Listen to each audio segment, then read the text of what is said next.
역시 사람이 술 먹고 운동하면 안 돼.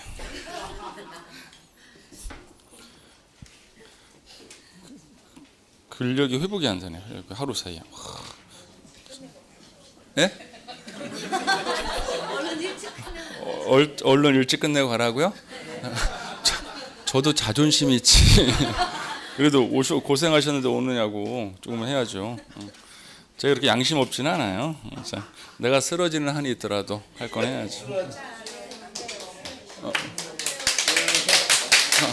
갑자기 박수를 외쳐요. 자, 28페이지 맨 밑에. 자, 엔가를 봐. 건축동 취득세 과세 표준인데, 자, 오른쪽 보시면요. 이것도 중요합니다. 자, 이쪽을 잠깐 볼게요. 여러분들이 디테일한 어떤 용어는 건축법 시간에다 배우시는데, 여러분들이 건축법 시간에 건축에 5개가 있다는 걸 배워요. 첫 번째, 무에서 유를 창조한 신축이 있고요. 그대로 적혀 있죠. 그 다음에 기존에 있는 걸 면적을 늘리는 증축이 있고, 개축이 있죠. 그 다음에 이제 재축이 있습니다. 여러분들 혹시 공법 시간에 이거 건축 개념 들어갔어요? 네. 개축하고 재축 차이를 어떻게 배우셨어요? 개축하고 재축 차이 있죠. 개축은 기존에 있던 걸 없어지고 뭐 어떻게 다시 짓는 것이죠. 얘도 다시 짓는 거죠. 근데 차이는 그냥 간단하게 인위적이냐 자연적이냐. 그러니까 천재지변 재해가 발생했다. 그걸 뭐라고 한다? 재축. 그렇게 얘기하시면 돼요. 그 다음에 건물을 이전할 수 있죠. 그 다음에 그러면 여기 봐봐요. 지금 이 건축 중 5개 중에서 무에서 유를 창조하는 신축하고요, 천재지변으로 인한 이 재축은요, 등기법 시간에 소유권 보존 등기를 해요. 나중에 배워요. 그럼 소유권 보존 등기는 원시 취득이에요, 승계 취득이에요? 원시. 그래서 요 2개는 세법상 무슨 취득으로 본다? 원시로 보고 나머지는 무슨 취득으로 본다? 승계로 보는데, 그러면 생각을 해봐요. 세금을 낼 때 둘 중에 하나입니다. 거기 소유된 가액을 과표를 할 수도 있고, 소유된 가액이면은 비용을 말하는 것이죠. 그 다음에 증가한 가액을 과표를 할 수 있는데, 자, 이쪽을 잠깐 봐봐요. 이거 상식적인 얘기죠. 증축은 기존에 이미 건물이 있었죠. 증축하는 순간부터 건물 가치가 어떻게 돼요? 상승하니까 증가하는 가격이란 말을 쓸 수 있죠. 근데 건물을 신축했는데 뭐가 증가해? 말이 안 되죠. 그럼 무에서 유를 창조한 것은 신축하는 과정에서 돈이 들어가죠. 그럼 뭐라고 한다? 소유된 가격. 그래서 이 건축 5개 중에서 원시 개념이 신축하고 재축은 과표를 뭐로 가고요? 소유된 가액이고, 신축하고 재축을 제외한 건축인 증축, 개축 이전은 뭐를 과표를 한다? 증가가액. 이렇게 칸을 채우시면 돼요. 그러면 현재 법에서 이렇게 돼 있다고요. 어떻게 되냐면은 건축해놓고, 이게 법조문이에요. 건축해놓고 증가한 가액을 과표를 한대요. 그런데 이 증가한 가액을 과표를 한다 건축에 이렇게 돼 있어요. 실제 법조문은 신축과 재축은 제외라고 이렇게 돼 있다고 법조문이. 그러면은 건축 내에 원래는 신축 재축이 들어가지만 지금 과세 표준을 정하는 뭐를 결정할 때, 증가한 가액을 말한다 할 때 건축에 뭐는 제외된다? 신축하고 재축. 얘들은 증가한 가액이 아니고 뭐로 가야 되니까? 소유된 가액. 그래서 거기 옆에다가 이거 하나 적어두세요. 이렇게.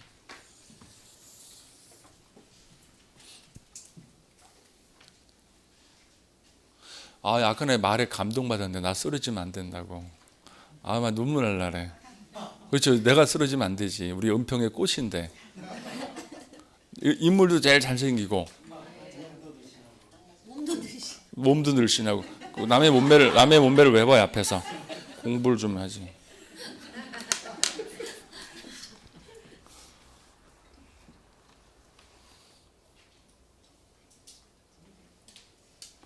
이거 적으셨어요? 그 다음에 그 맨 밑에 보시면 개수란 단어가 보이시죠? 건축 밑에. 그럼 이거 봐봐요. 개수는 제가 지난주 언급한 것처럼 이미 기존에 있던 건물을 엘리베이터 같은 거 설치하는 것이죠. 개량하거나 수정. 그럼 얘도 원시 개념이에요, 증가한 개념이에요? 증가. 이렇게 가야죠. 이렇게. 얼마나 쉬워요. 그러니까 처음 개념이면 소유된 가격으로 가시고, 이미 있던 게 어떤 가격이 상승한다는 느낌을 받으시면 그때 뭐로 간다? 증가한 가액. 그다음에 여기까지 됐어요? 양가로 2번인데 요거 이제 틀리기만 해봐요. 아까 답을 다 얘기했거든요. 주관을 개입하면 틀려요. 지금부터 배운 대로만 답을 하시면 되는데. 자, 또 질문 하나짜리. 자, 가볼까요? 내가 옛날에 임야를 매입을 했거든요. 임야일 때 부동산 평가액인 시가편익이 1억 원인데 이 임야를 대지로 지목 변경을 한 거예요. 2, 3년 지나서. 그래서 대지로 지목 변경을 했더니 가격이 3억으로 증가했어요. 그러면은 지금 시가 표준액 증가액이 얼마예요? 2억. 그러면은 원래는 요 2억 원이 과표가 돼요. 왜 2억 원이 과표냐면은 이것도 원시 개념이요, 증가한 가액이에요. 증가한 개념, 증가한 가. 그러니까 증가한 가액으로 간다고. 원시 개념이 아니니까. 그런데 원래는 2억 원이 과표인데 이렇게 되면 어떻게 될까요? 법인이 소유하고 있는 토지를 임야에서 대지로 지목 변경할 수 있잖아요. 그러면 법인은 법인 장부로 들어간 비용이 얼마인지 확인될 거 아닙니까? 이 비용이 7천만 원이 증명됐다고 가정을 해볼까요? 7천?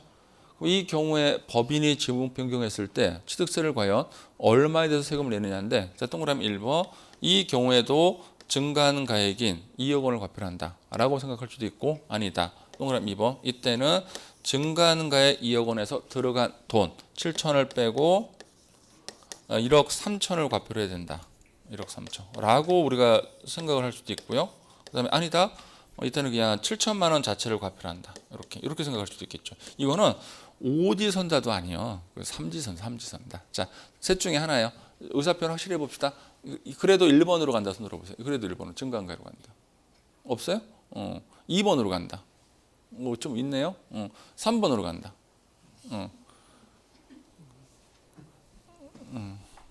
그죠? 아, 여기 뭐 노란색이 없나요?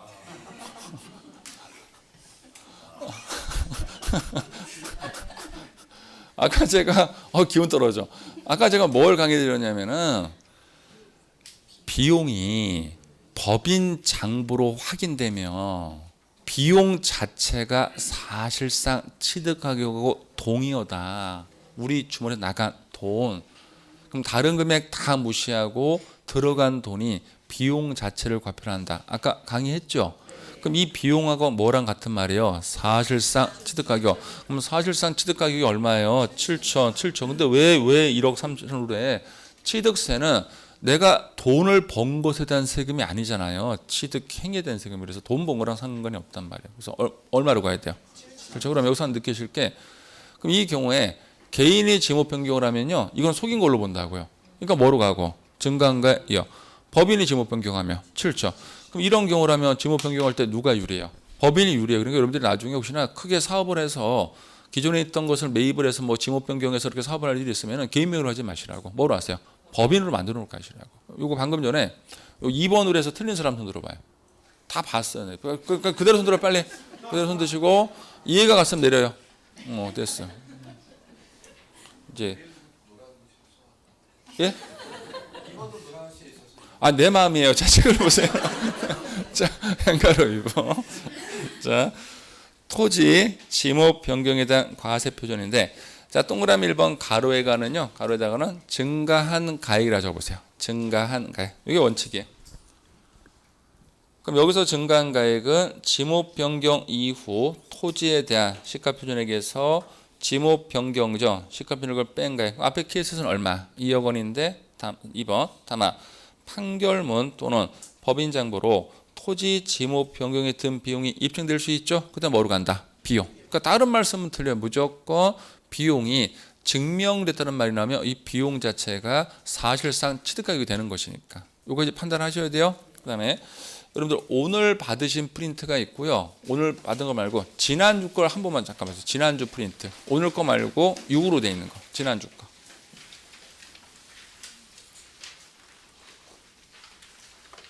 지난주 거 혹시 2장 갖고 계신 분 분명히 있을 텐데, 지난주 프린트 2장 갖고, 저 한 장만 주세요.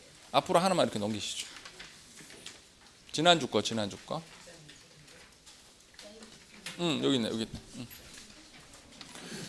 자, 지난주 프린트 2페이지 가시면요, 16번, 17번, 18번 안 풀었죠? 자, 그거 풀어보세요. 16, 17, 18.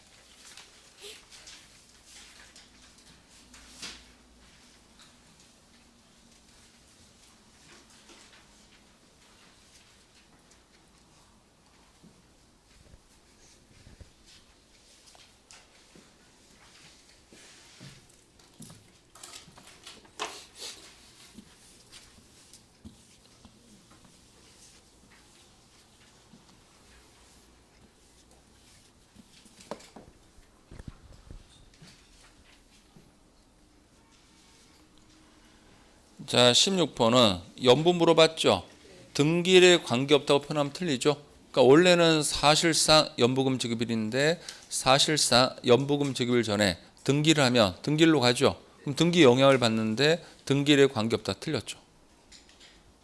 그리고 사실상 최종 연부금 지급일도 아니잖아요. 매회 지급하는 사실상 연부금 지급일이지. 그래서 원칙은 사실상 연부금 지급일이고 그 사실상 연부금 지급일 전에 등기를 했다. 그때는 언제로 가요? 등기. 그다음 17번. 매립 간척으로 인한 토지 원시 취득 원래는 공사준공 인가일인데 그 인가일 전에 사실상 사용을 했죠. 그때 빠른 날로 가니까 언제로 간다? 사실상 사용을 정확히 맞죠. 그다음에 18번 보시면 토지 지목 변경은 사용 여부에 관계없다고 표현하면 틀리죠. 원래는 빠른 날인데 이 빠른 날 전에 먼저 사실상 사용 언제로 가요? 사실상 사용일. 틀렸네요. 여기까지 됐어요? 그다음에 오늘 받으신 프린트 펴보시죠.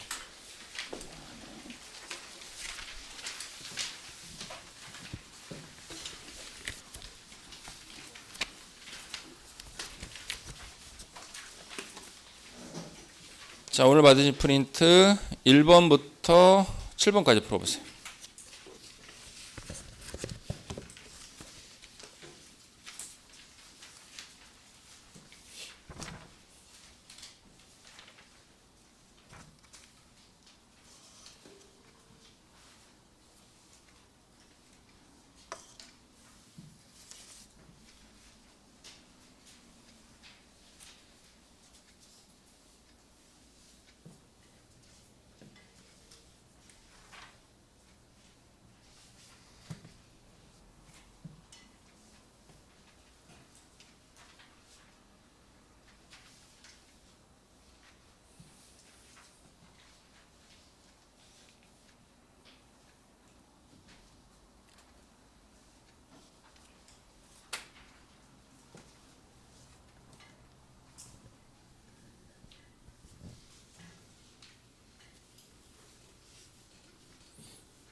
자, 1번을 보시면요.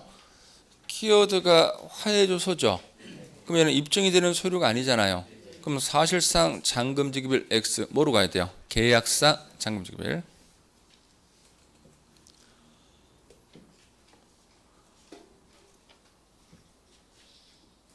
그 다음에 2번.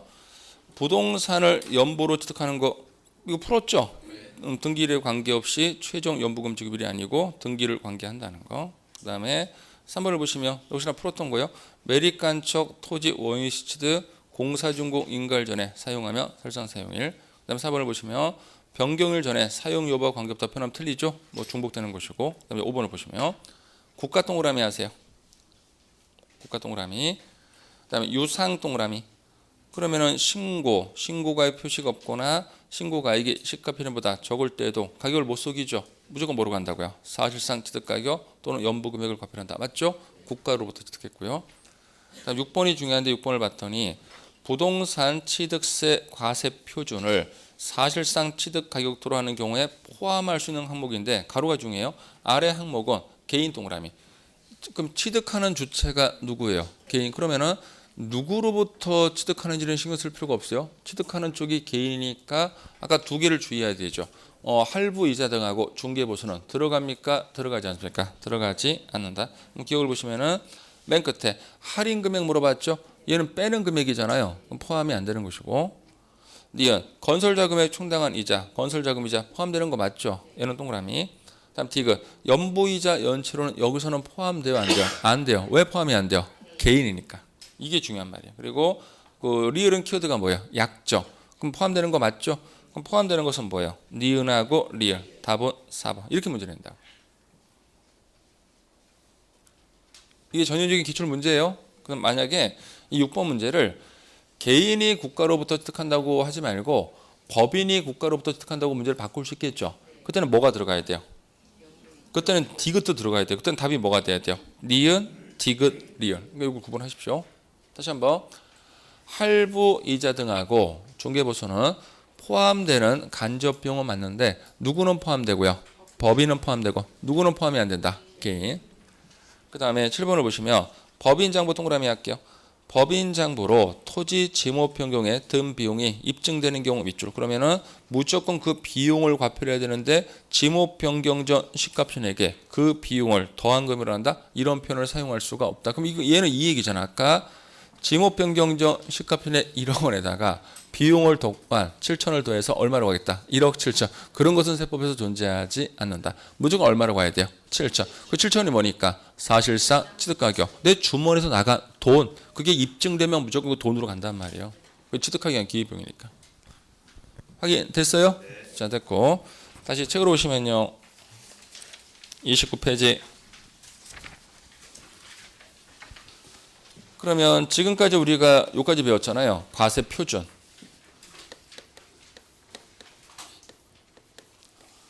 그럼 과세 표준에다가 법에서 정한 세율을 곱하는데 가장 기본적으로 적용되는 세율이 표준 세율이에요. 이걸 무조건 암기하셔야 돼요. 이제는 표준 세율이고 이 법률 용어입니다. 그리고 이 표준 세율보다 세율을 높여서 제재하겠다는 게 있습니다. 그게 중과세율이에요. 말 그대로 묵직한 느낌이 들잖아요. 중과세율. 그리고 하나는 이 표준 세율보다 세율을 낮춰서 과세하겠다는 게 세율의 특례예요. 여기서 무조건 한 문제예요. 이 셋 중에서.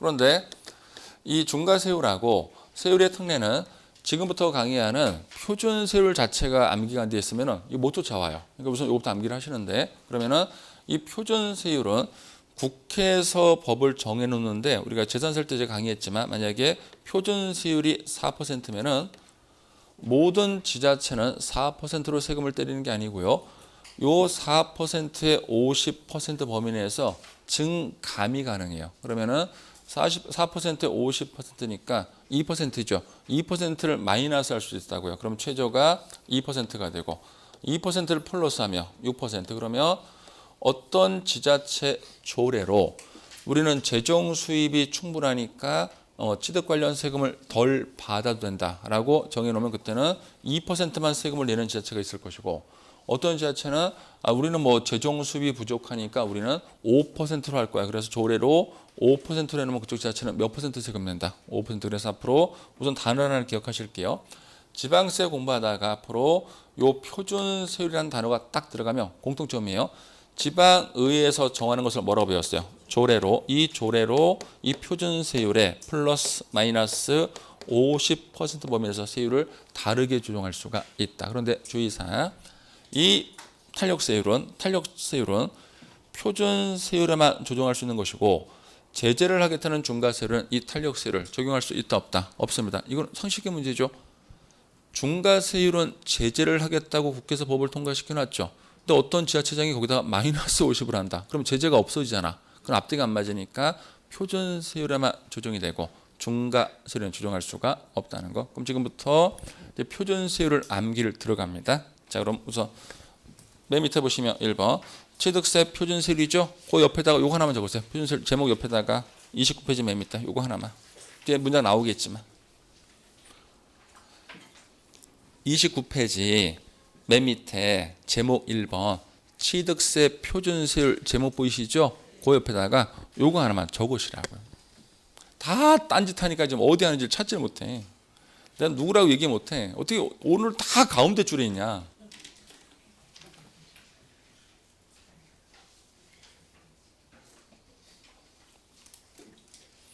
자를 대고 되게 이쁘게 하네요. 그냥 막 해요. 뭐 책 아낄 것 아닌데. 자 줘봐요. 버려. 자대고 시간 오래 걸리게. 아, 자가 또 있어요? 그럼. 아, 있어요. 허참. 할 말이 없다. 자를 또 꼬네. 자, 하나 넘어가 보시면요. 30페이지. 맨 상단에 유상거래 있어요. 그 표를 하나 바꿔야 돼요. 표를 하나 바꿔야 되는데 결과는 같은데 약간 표현을 다르게 했습니다. 자, 우선 잠깐 이쪽으로 볼게요. 여기까지만 설명하고 나머지 책으로 볼게요. 유상거래는 받은 물건에 따라 소리 달라지거든요. 우선은 그게 주택이냐, 농지냐, 주택 농지가 아니냐로 달라지는데 주택은 원래는 옛날에 이게 무조건 4%였어요. 근데 2015년도에 주택 거래를 활성화시켜서 세율을 인하시켜 놨는데 이게 이제 올해도 통용이 되는데 이게 작년까지 이렇게 돼 있었어요. 6억 원 이하 주택은요. 세율이 1000분의 10으로 가요. 1000분의 10. 그러면 퍼센트로 바꾸면 1% 좀 더 체크해 드릴게요. 근데 작년까지는 6억 원 초과 9억 원 이하는요. 무조건 1000분의 20으로 갔거든요. 이렇게 2%. 그리고 주택 취득 가격이 9억 원 초과되면 1000분의 30으로 갔어요. 3%인데 올해도 요거는 같아요. 요거는 같은데 이제 뭘 바꿨냐면은 6억 원 초과 9억 원 이하를요. 이걸 바꾼 거예요. 이게 이제 문제가 발생했던 게 자, 이거 봐봐요. 6억 원 초과 9억 원 이하는요. 무조건 2%예요. 전체 금액에. 그럼 만약에 내가 아파트를 취득한 가격이 5억 9천만 원이면요. 6억 원 이하죠. 그럼 5억 9천만 원 우리가 1%를 세금 내면 돼. 근데 작년까지는 내가 만약에 아파트 취득한 가격이 6억 1천만 원이면요. 6억 원 초과됐죠. 6억 1천만 원 전체 금액의 2%를 때렸다고 취득세는 희한하게. 그럼 문제가 발생하는 게 2천만 원 차이 갖고 세금이 더블로 뛰죠. 그러니까 사람들이 이거를 악용해 갖고 다운계산을 쓰기 시작한 거야. 그러니까 이게 6억 1천만 원을 6억 원까지 다운시키는 건 문제가 안 되는데 7억 원대 주택을 매입한 사람들이 6억 원으로 다운을 시켜버려. 그럼 1%만 세금 내면 되니까. 이걸 방지하기 위해서 이제는 요 6억 원 초과 9억 원 이하를요. 특수 공식을 만들어서 이제는 세율을 세분화시켜. 그래서 이걸 어떻게 바꾸냐면은 봐봐 여기야. 요걸 세율로 가정해 보고 자 이제 이렇게 과세 표준인데 종전에는요. 1%, 2% 이렇게 3%로 올라갔거든. 그런데 이제 이걸 어떻게 바꾸냐면은 이렇게 바꾸는 거예요. 이거를 이렇게 올라가게끔 바꾸자는 거야. 그러면은 이렇게 가격이 뛰더라도 세금이 급격하게 늘어나지 않는데 어떻게 공식을 만들었냐면은 제가 프린트 해놨어요. 좀 더 바로 수정하시면 되는데 우선은 취득 가격이 있겠죠. 아파트 취득 가격 적는 거 아니에요? 취득 가격에 곱하기 분모에 3억 원을 갖다 놔요. 그리고 여기에 2. 그리고 저도 공식 암기 못해서 잠깐만요. 그래서 머리가 좀 안 좋아졌어. 3억 맞구나. 그럼 마이너스 3을 해요. 그리고 100분의 1. 이 표랑 좀 바뀌어요. 책에 있는 거랑 100분의 1. 결과는 같아요. 그런데 잠깐 보실래요? 그럼 제가 예를 하나 들어볼게요. 만약에 6억 원 초과 9억 원 이하 정확히 중간 가격이면 7억 5천만 원이죠. 7억 5천만 원이면 정확히 2%가 나와요. 그걸 좀 더 보여드릴게요. 7억 5천만 원 정확히 2%. 여기다 7억 5천. 자 지금부터 계산기 꺼내주세요. 계산기 제가 암산을 못하니까. 그러면 이렇게 계산하면 되죠. 7억 5천을 우선 2로 곱해봐요. 여기 분모 1이 있는 것이니까. 여러분 이거 계산 어떻게 하는지 알죠? 아니 취득가에 곱하기 3억 2억이니까 7억 5천 곱하기 우선 2를 하시라고. 얼마 나와요? 빨리빨리요. 15. 15억을 3억으로 나눠요. 5억. 5억 나오죠? 5 나와요? 5억이 아니고 5 나오죠? 5에서 뭐를 빼? 3을 빼요. 얼마 나와? 2%. 이거 100으로 나면 2%. 이해돼요? 근데 만약에 금액을 좀 바꿔볼까요? 만약에 요거를 6억 1천만 원으로 해봐요. 6억 1천만 원. 계산할 수 있어야 돼요. 6억 1천만 원. 그러면 이제는 세금이 2%보다 떨어진다고요. 그러면 6억 1천만 원 곱하기 2를 해봐요. 얼마 나와요? 10. 2억 2천. 그걸 3억으로 나눠요. 아니 6억으로 안 떨어지죠. 3억으로 나누니까. 4억이란 말이 안 나오죠. 여러분들. 3억으로 나누니까. 어떻게 나와요? 4점. 그렇게 나오죠. 4점 얼마로 나오지? 정확히요. 4점. 역. 6. 이렇게 쭉 나와요? 여기서 뭐를 빼요? 3을 빼요. 얼마 나와요? 1.0. 6 이렇게 쭉 나오죠? 예? 이걸 100으로 나눠봐요. 그러면 대략적으로 1.066, 이 정도 나와요. 1.07% 정도 이렇게. 지금 계산을 못해도 그러면 세금이 급격하게 늘어난다. 늘어날 일이 없다. 늘어날 일이 없다. 공식 암기하셔야 돼요. 이 공식은 이 일을 하는 게 아니고 컴퓨터로 돌리면 이게 나와요. 엑셀로. 그러니까 이거는 공식을 암기합니다. 다시 한번 무슨 금액을 갖다 놓고요. 취득가 곱하기 본마에는 3억 분자에는 2. 그 다음에 뭐 마이너스 3 곱하기 100분의 1. 이게 어디냐면 오늘 나눠드린 프린트. 프린트 맨 상단에 유상거래를 원인으로 취득 당시 가액이 6억 원 초과 9억 원 이하 주택 취득이 있습니까? 그럼 공식을 암기하셔야 돼요. 해당 주택 취득 당시 가액을 갖다 놓고 곱하기 3억 분의 2, 그다음 마이너스 3 곱하기 100분의 1. 그래서 이 공식을 여러분들 그 책에 30페이지 책 30페이지 가시면 책의 30페이지 거기 중간에 주택 유상거래 취득세율 개선돼 있죠. 그거 다 필요 없고요. 그 중간에 보시면 뭐 y는 3분의 2대 그렇게 돼 있죠. 결과는 같은데 이걸 바꾸세요. 나중에 집에 가셔서. 그러니까 지금 여러분들 어딘지 알죠? 그 줄기잡기 공식이 결과는 같은데 약간 표현을 다르게 쓰니까 줄기잡기 있는 공식을 프린트에 있는 공식으로 이렇게 바꿔주시라고. 됐죠? 응.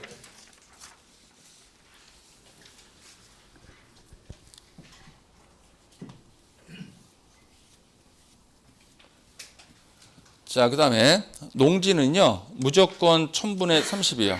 1000분의 30, 3%고, 주택 농지가 아닌 것은 무조건 1000분의 40, 4%. 그러면 이제 책을 다시 볼까요?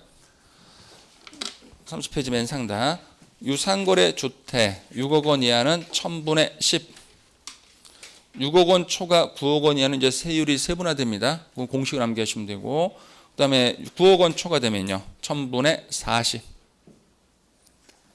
1000분의 40. 그 다음에 무상 중에서 상속은 농지냐 농지가 아니냐로 달라지는데 농지는 1000분의 23. 농지 외에는요 1000분의 28.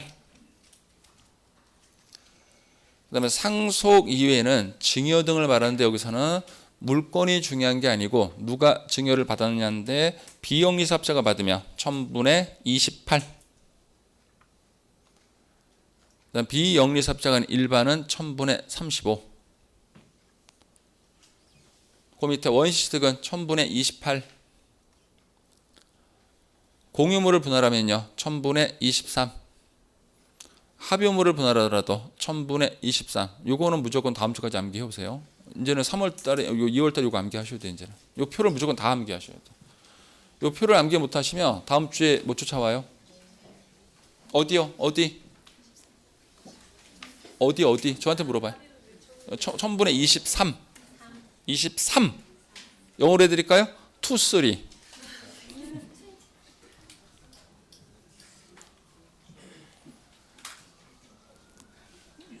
그러면 기본서 체크해 드릴게요.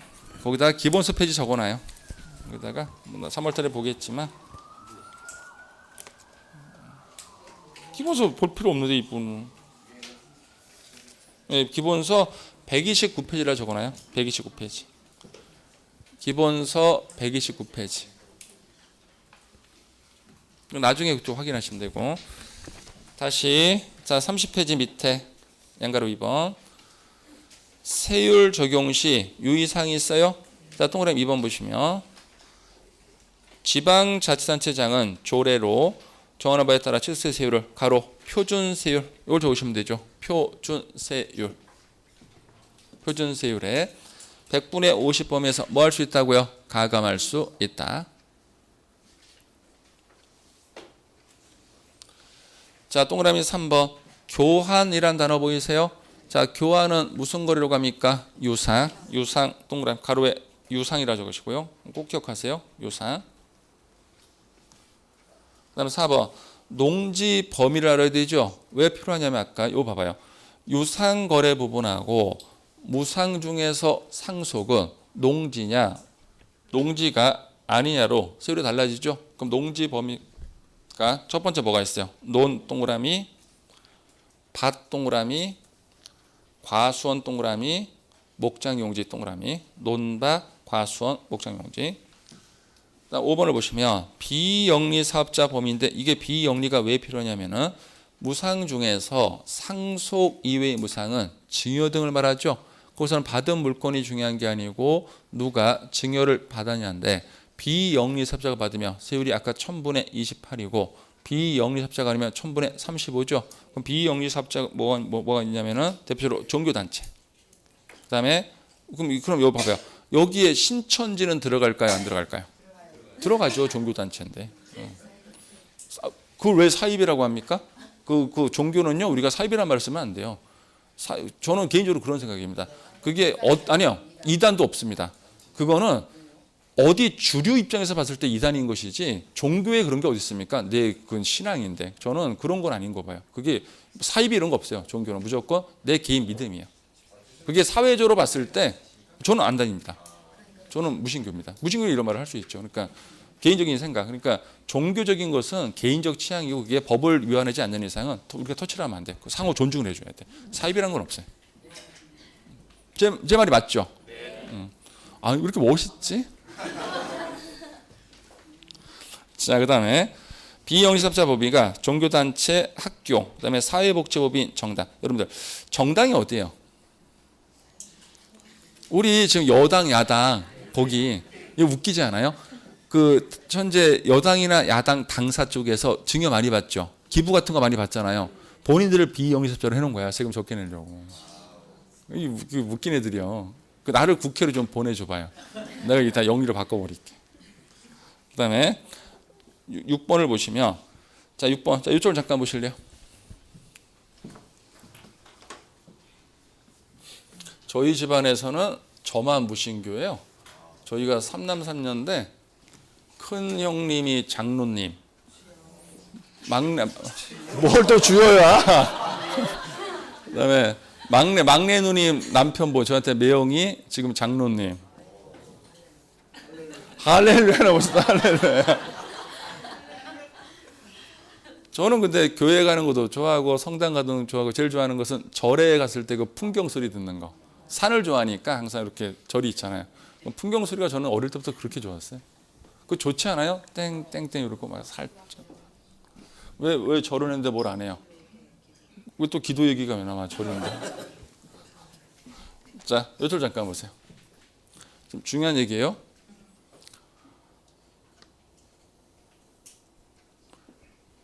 토지를 먼저 취득하고요. 토지 후에 나중에 주택을 신축해 볼게요. 그럼 이 토지를요 4%로 세금 내요. 토지를 먼저 취득하면 요즘에 나대지 치도로 보니까. 자 그런데 전에까지 문제가 됐던 게 반대로 주택을 먼저 신축을 하고요. 나중에 토지를 매입했을 때 이 토지를요 몇 년 전까지는요 주택으로 취급을 했다고요. 주택으로 1, 2, 3%로 갔다고. 그러면은 같은 주택 토지인데 토지를 먼저 취득하면은 4%로 세금 내고 외로 가서 주택 농지가 아닌 걸로 보고. 그런데 토지를 나중에 취득하면 주택으로 보니까 이게 취득 시기에 따라 세율이 엄청나게 차이가 발생하죠. 이게 이제 운영을 하다 보니까 문제가 발생해서 법을 어떻게 바꾸냐면은 법을 바꿀 때 세율을 올릴까요? 낮출까요? 올려야 되니까 앞으로는 주택을 신축한 이후에 나중에 토지를 매입할 수 있겠죠. 이것도 그냥 4%로 가요. 그럼 앞으로 이것을 주택에 관련된 세율을 적용한다, 적용하지 않는다, 적용하지 않습니다. 이거 중요합니다. 자, 저기 보시면요. 자, 6번을 봐봐요. 주택을 신축, 증축한 이후 해당 주거용 건축물 소유자가 해당 주택의 부속 토지를 취득하는 경우 유상거래를 원인으로 한 주택에 대한 취득세를 가로 적용하지 아니함이라 적으세요. 적용하지 아니함.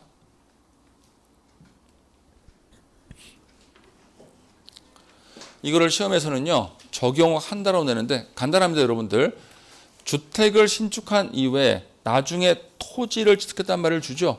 그 말 그대로 토지 취득이잖아요. 그럼 몇 %로 가라? 4%. 그 다음에 그 밑에 것은 요거 설명한 거예요. 잠깐 보시면 아까 건축이 5개가 있었죠. 신축이 있고 뭐가 있고요. 증축, 개축, 재축, 이전인데 이쪽을 잘 보셔야 돼요. 그럼 신축하고 재축은 처음부터 무슨 취득이에요? 원시득. 그럼 얘들은 이미 서율이 결정됐단 말이에요. 1000분의 28로. 이미 이 두 개는 결정이 됐어요. 그런데 건축 중에서 신축하고 재축을 제외한 건축. 그럼 뭘 말해요? 증축, 개축, 이전 또는 개수. 그러면 건축에서 신재축을 제외한 건축이 증축, 개축, 이전하고 별도인 개수는 원래는 원시가 아니죠. 근데 그럼에도 불구하고 세율을 적용할 때 이 증축 등으로 건물 면적이 증가된 부분이 있다면 증가된 부분은 원시로 의지합니다. 뭐로 의지한다? 원시로 의지해서 세율을 뭐로 간다? 1000분의 28. 자, 밑에 보시면요. 건축해놓고 가로 열고 신축과 재축은 제외. 그럼 이거 말하는 거예요. 이거 정확히 해석하세요. 뭐를 제외한다? 신축과 재축. 그럼 뭘 말한다? 증축, 개축, 이전. 얘들은 원래 원시예요, 원시가 아니에요? 원시가 아니에요. 그럼에도 불구하고 건물 면적이 증가할 때 증가된 부분에 대해서는 가로 원시 취득으로 보아 세율을 적용한다. 엄청나게 중요해요. 그러면 이제 어떤 분들이요, 이제 이거를 이해를 못하는 거야. 와서 뭘 질문하냐면 선생님, 이 나중에 질문하기만 해봐. 법조문을 읽다 보니까 건축해놓고 신재축은 제외라고 돼 있고 건물 면적이 증가되면 증가된 부분을 원시로 의세율을 적용하죠. 그러면 신축하고 재축은 세율을 뭘 적용하느냐? 무슨 한정식 한자요? 신축하고 재축은 처음부터 무슨 취득? 원시. 걔들은 이미 세율이 결정된 거고 1000분의 28로. 근데 그거를 제외한 건축은 원래는 원시가 아님에도 불구하고 건물 면적이 증가됐다면 증가된 부분을 원시로 의지해서 세금을 때리겠다 이거고. 근데 나중에서 무슨 질문을 하시냐면 신재축은 세율을 뭘 적용하냐? 그럼 그분들 밖에 못하는 거야. 신축 재축은 처음부터 이미 세율이 정해져 있잖아. 뭐로? 원시. 그걸 나머지도 원시로 보겠다고. 건물 면적이 증가되면. 됐어요? 네. 8번. 부동산이 공유물일 때에는 그 취득 지분 가액을 과표로 각각 세율을 적용하고, 자, 9번은 약속이에요. 중과 기준 세율입니다. 이거 자 앞에 보실래요? 중과 세율 아니에요. 얘는 어떤 자가 들어갔다? 기준자. 중과 세로 다른 말인데 얘는 세율이 1000분의 20이라죠. 이건 약속입니다. 1000분의 20. 2%. 다음 주에 써먹을 거예요.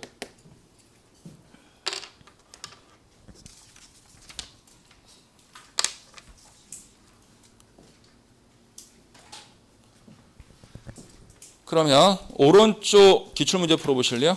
작년 문제. 답을 2개 찾아야 돼요. 계정에 대해서 이제 2개 찾으셔야 돼요. 왼쪽 표를 보면서 한번 풀어봐요.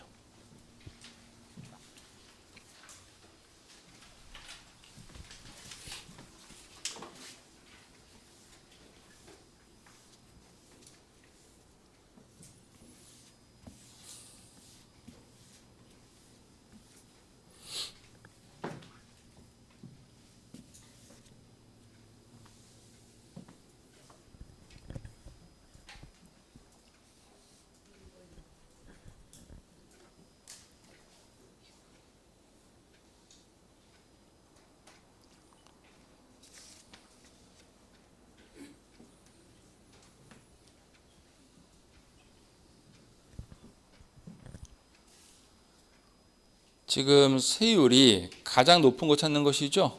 그럼 이제 보면서 판정해 보죠. 왼쪽을. 자, 우선 유형을 판정해 봅시다. 1번은 유형이 뭐예요? 상속. 그럼 아까 상속은 농지냐 농지가 아니냐로 세율이 달라지죠. 지금 농지가 아니잖아요. 그럼 왜로 가야죠? 세율은 1000분의 28. 맞나요? 그다음 2번을 보시면 지금 기부죠. 그럼 상속 이외의 무상이잖아요. 그럼 이제 비영리사업자냐 나눠지는데 지금 어떤 단어가 보여? 사회복지법이. 그럼 비영리사업자 맞죠? 그럼 세율은 1000분의 28. 그 다음에 3번은 공유 수매를 매립했잖아요. 그럼 무슨 취득이에요? 원시취득. 여기서 농지란 말은 필요가 없죠. 원시취득이니까. 그러면 세율은 뭐로 가요? 1000분의 28. 맞아요? 네. 1000분의 다 28이네, 세 개가. 그 다음에 4번을 봤더니 유상거래 동그라미. 취득 당시 가격이 얼마래요? 9억 원. 이게 개정되기 전까지는 1000분의 20이었죠. 근데 우리 이제 개정된 걸로 문제를 풀어야 되니까 자 앞에 봅시다. 우리 이렇게 풀어야죠. 취득 당시 가격이 얼마예요? 9억 원. 9억 원 곱하기 분모에는요 3억, 분자에는 2 마이너스 3. 이거를 백분비로 바꾸면 되죠. 100분의 1. 그럼 퍼센트로 나오겠죠. 맞나요? 그러면 지금 얼마짜리니까? 9억. 그럼 9억 곱하기 2를 하면 얼마 나요? 9억 곱하기 2 얼마? 18억 원. 맞나요? 18억 원을 3억 원으로 나누면 6억이 아니고 6. 네? 뭘 빼요? 그러면은 100분의 3이라는 소리잖아요. 몇 퍼센트? 3%. 얘는 3%라고. 3%. 이렇게. 오, 세율이 높네요. 그 다음에 4번을, 5번을 봤더니 유상고래인데 뭐예요? 물건이 농지. 그럼 얘는 세율이 어떻게 가요? 1000분의 30. 그러니까 이게 두 개가 이제 복수정답이 돼야 돼요. 그러니까 작년에는 5번이 답이었는데 올해 이걸 바꿨잖아요. 작년 2%에서. 그러니까 올라가니까. 답은 4번하고 5번. 높은 게 두 개니까. 이해가요? 무슨 말인지?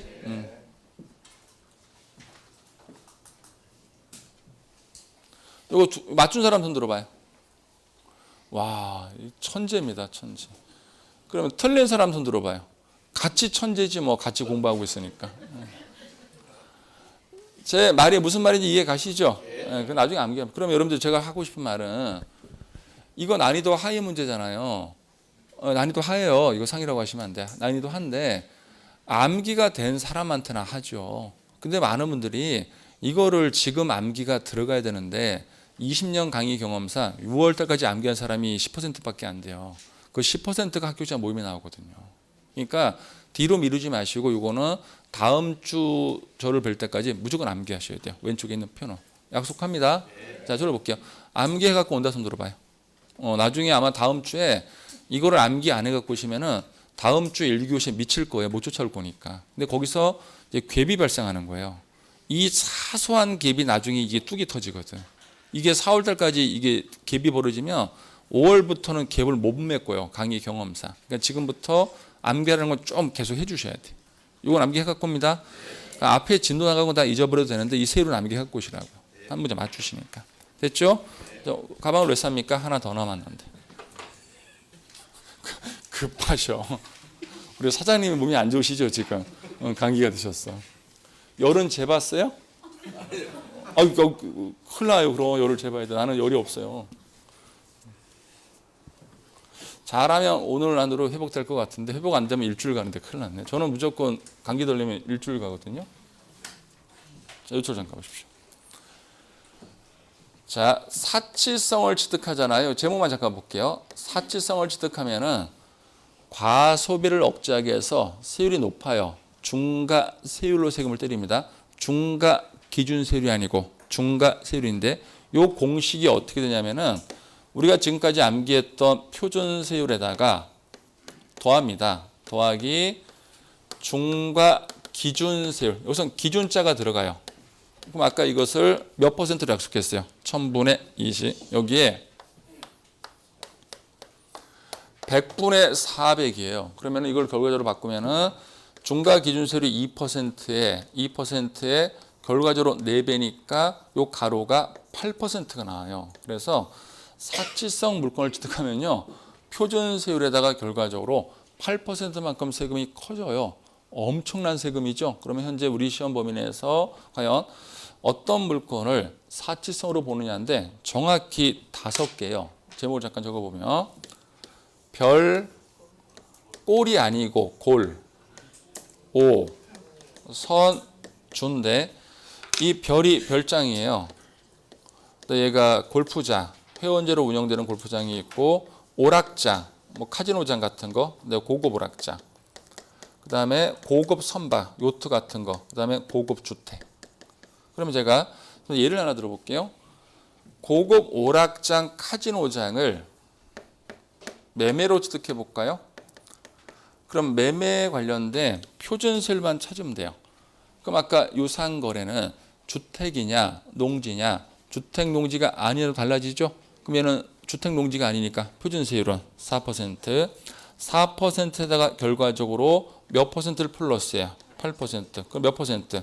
12%로 세금 내요. 어마어마하죠. 예를 들어서 내가 카지노장이 10억짜리면 10억 원에 12%니까 결과적으로 얼마? 1억 2천. 엄청나죠. 그럼 여기서 하나 느끼실 게 이 사치성은 공식 자체가 우리가 방금 전에 암기해야 되는 표준세율에 이건 공식이에요. 중과 기준세율 1000분의 20, 2%에 100분의 400. 그러면 2%의 4배니까 결과적으로 8%를 플러스해서 이 공식이 나와야 되는데 문제는 이걸 암기 못하거든요. 표준세율을. 그럼 이걸 암기 못하니까 이것까지 문제로 손을 못 대요. 그러니까 떨어지지. 그러니까 나중에 이 사치성 물건이 사무설 때 들어가면 깊게 들어간다고요. 내용까지. 그러면은 거기서 이 표준세율이 지금 1, 2월 달에 암기가 안 돼 있잖아요. 그때 아예 강의를 못 쫓아와요.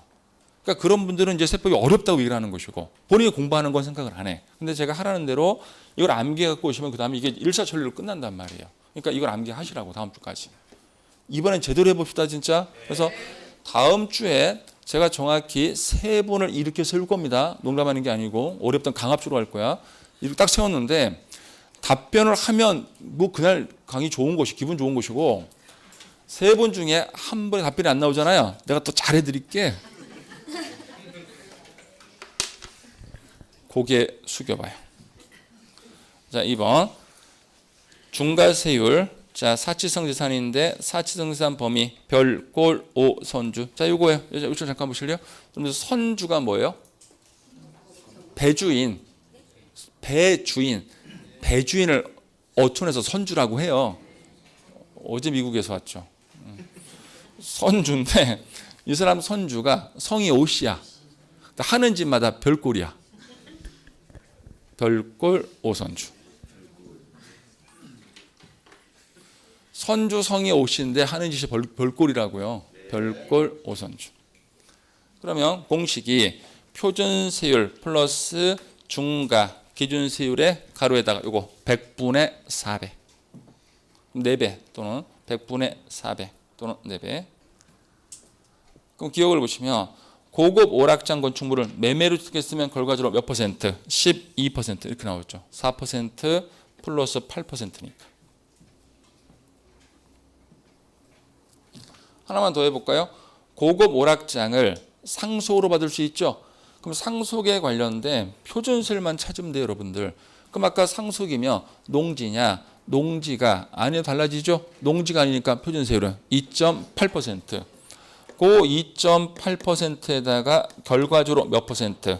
8%를 플러스하니까 몇 퍼센트? 10.8%. 그러니까 결국은 표준세율만 암기하시면 된다고요. 그리고 공식 암기하시고. 그럼 표준세율 암기 못하면 이 문제까지 못 풀어요. 실제 시험 가면. 그럼 어떻게 합격하시게? 이 쉬운 문제를. 다음 주에 1교시에 세율 특례 강의를 하는데 세율 특례도 제가 표준세율을 물어봤을 때 답변이 나와야지 그걸 이해를 해요. 그러니까 다음 주부터 이제 실력이 벌어지기 시작해요. 공부해 오신 분들하고 안 해오신 분들하고.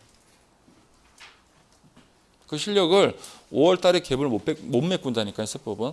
다른 과목 다 시간 투자해야 되는데 시간이 어디 있어요.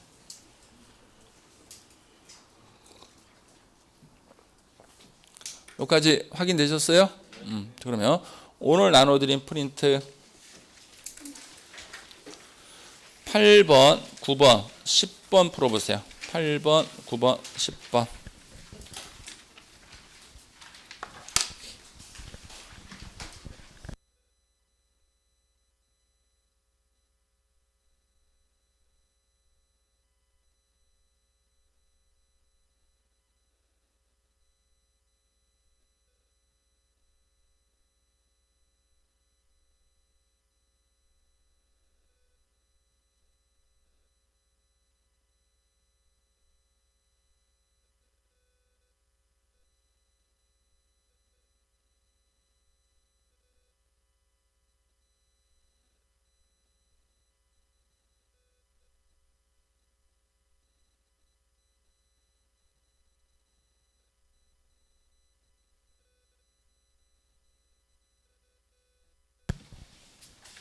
팔 8번은 어때요? 여러분? 8번은 어때요? 다 옳은 질문이죠? 그럼 어려운 문제요? 난이도 하예요? 최하예요. 이거 어렵다고 하시면 안 돼요. 이거는 응용 문제가 아니잖아요. 암기하면 되죠. 근데 지금은 암기 안 하니까 어려워 보이죠. 여기서 미스가 나면 세법 합격 못 해요. 세율에서 미스 나면. 9번을 보시면 조례 동그라미 하시고요. 표준세율 동그라미 하시고요. 100분의 50범위에서 가감할 수 있다. 맞죠? 그 다음에 10번 고급주택 동그라미 하세요. 옆에다가 사치성. 그럼 공식이 표준 세율과 중과 기준 세율의 100분의 400을 합한 세율 맞죠? 결국은 중과 기준 세율이 몇 퍼센트고요? 2%고 2% 4배니까 결과적으로 8%. 다시 한번 저를 볼게요. 여러분들 중과 세율하고 중과 기준 세율은 다른 말이에요? 여러분? 네. 잠깐 봐봐요. 중과 세율하고 중과 기준 세율은 다른 말이에요?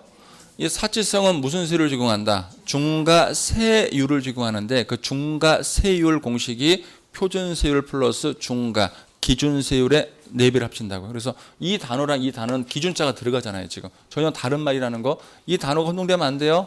다시 한번 사치성은 무슨 세율로 가산하는데? 중과 세율로 가산하는데 그 공식이 어떻게 된다? 표준 세율 플러스 중과 기준 세율의 100분의 4배. 그러니까 항상 중과 기준 세율은 그냥 몇 퍼센트를 말하는 거다. 2%. 근데 나중에 와서 다 같은 말이래요. 주관을 기입하니까. 하나는 4음절이고 하나는 6음절인데 어떻게 단어가 같아요? 주관 기입하니까 그렇지. 여기까지 판단됐어요? 다시 한번 숙제. 뭘 암기해 갖고 오시라고요? 세율. 제발요. 자, 오늘 여기까지. 자, 다음 주에 1시간 더 합니다. 자, 고맙습니다.